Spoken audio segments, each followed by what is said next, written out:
¿Cómo yo sé cuál es la religión verdadera? La Biblia dice en Romanos 1, 16 y 17 que el Evangelio, que no me avergüenzo del Evangelio porque es poder de Dios y salvación para todo aquel que cree, porque en el Evangelio la justicia de Dios se revela por fe y para fe, como está escrito, más el justo por la fe vivirá. Está bien claro este pasaje donde dice que el Evangelio es poder de Dios, pero no solamente poder de Dios, el Evangelio es salvación para todo aquel que cree, al judío primeramente y luego al griego, porque en el Evangelio la justicia de Dios se revela por fe y para fe. ¿Qué es lo que es la justicia de Dios?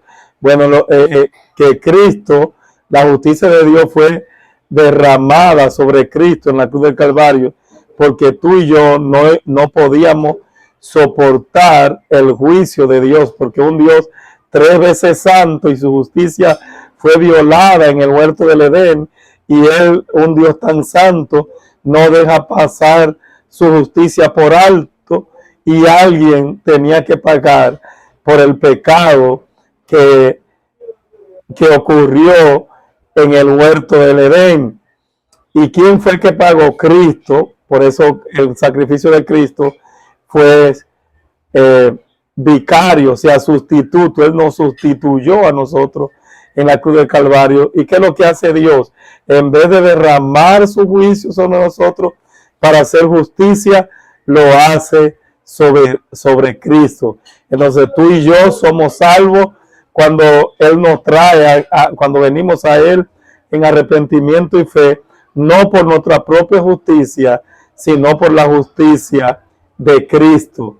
Nuestra justicia no vale para nada, no tenemos mérito de salvación, y saber eso me da esperanza, porque el saber que la salvación no depende de mí, sino que depende del Señor, y no depende de algo que yo tenga que hacer, sino que ya Él hizo todo lo que me tocaba a mí hacer. Él lo hizo en la cruz del Calvario, y cuando yo vengo a Él, entonces todo eso, esa justicia de Él en la cruz son imputadas a mi cuenta. Todos los méritos de Cristo entonces pasan a ser mis méritos, y eso me da mi esperanza. Ahora, eso no quiere decir que debamos de vivir una vida de pecado, de desobediencia, no, porque entonces no hemos venido al Señor, no estamos viviendo el camino que Él nos trazó para que nosotros transitáramos. Si estamos en el camino del Señor, eso quiere decir que vamos a vivir una vida santa, apartada del pecado. Cuando me refiero que lo que yo haga o debe de hacer es porque a veces hay gente que creen que tienen mérito por las obras que hacen, y aún la obra que nosotros podamos hacer, ya Dios dice que fueron preparadas desde antemano para que anduviésemos en ella. Él la preparó, porque Él es que pone el querer como el hacer por su buena voluntad. Dios es que lo pone.